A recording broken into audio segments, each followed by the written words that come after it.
I wanted to update. In my earlier post, I said I felt like Jesus. And I also said I feel like everybody is their own Jesus of their life because we're all tortured. I didn't want to leave you guys hanging overnight because I think that's bullshit. And if you were confused, I don't want to leave you for 8 hours because I think it's fucking horrendous to leave somebody hanging and confused while you sleep as if it doesn't bother you. I think it's fucking awful. So, earlier I said, I'm Jesus. I don't think I'm a boy. I was born and raised a girl. I feel like a girl fully inside. When I did that, my old friends Lori and Aaron had a transgender party. They wanted to do transgender for Bruce Jenner being transgender. And I loved it. I was so proud of Bruce. I thought, hey man, this is super fucking cool. You're a big name, and the fact that you have the nerve to get out there and you're this manly man, this gold Olympic winner, and the fact that you're this manly man and you're willing to come out and do that in front of people was such an inspiration. I thought, holy shit, he's a celebrity.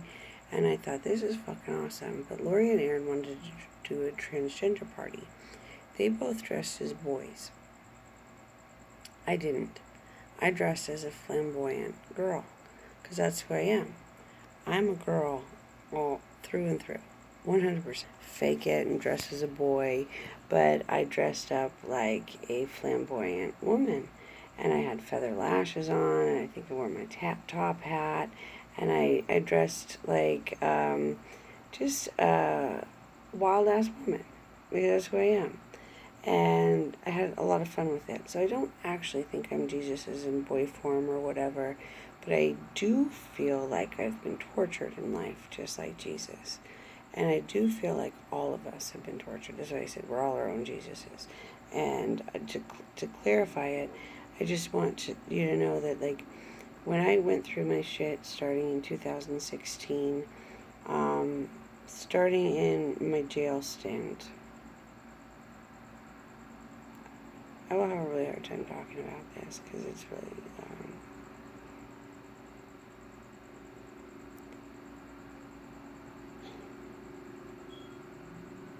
it's going to take me a minute to figure out how to talk about it. But when I was in jail, I got beat up by a girl named Magenta.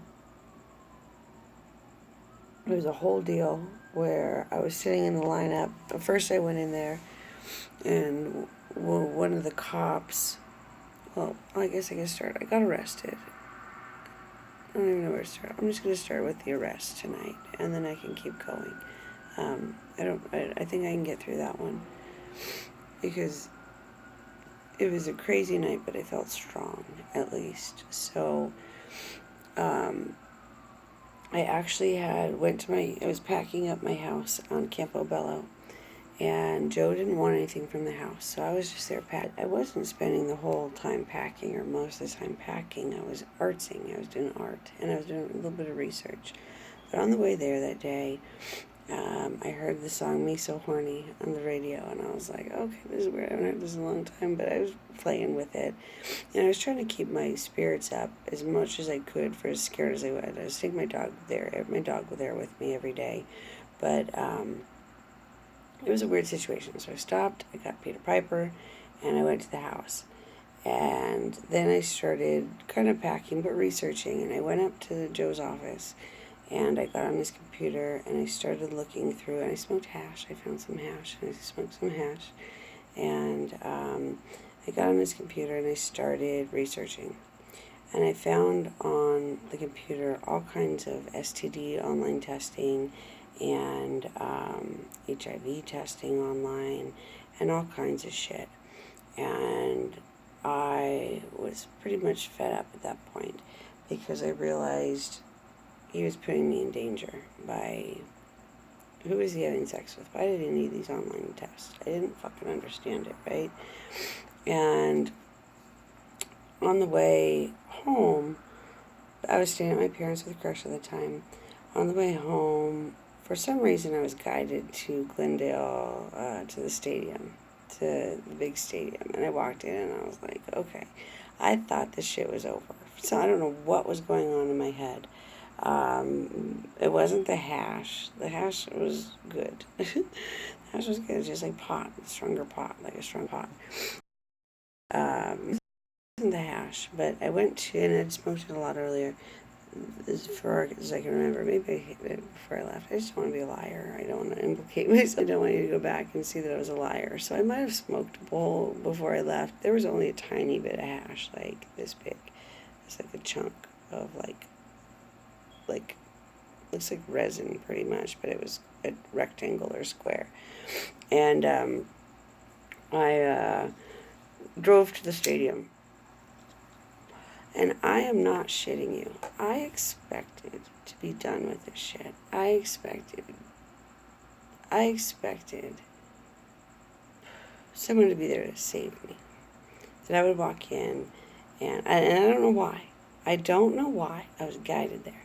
I expected to walk in and there to at least be like cops there to talk to me, or people there to talk to me about this shit. I didn't know. I felt like this was finally fucking over, right? Because it was so scary. I just thought maybe I want to walk in and people actually have been watching and see what the fuck I'm doing, right? Like, that I'm going to walk in the stadium and people are going to be like, you fucking did it. You fucking survived, girl. And we're here for you. We fucking ended this shit.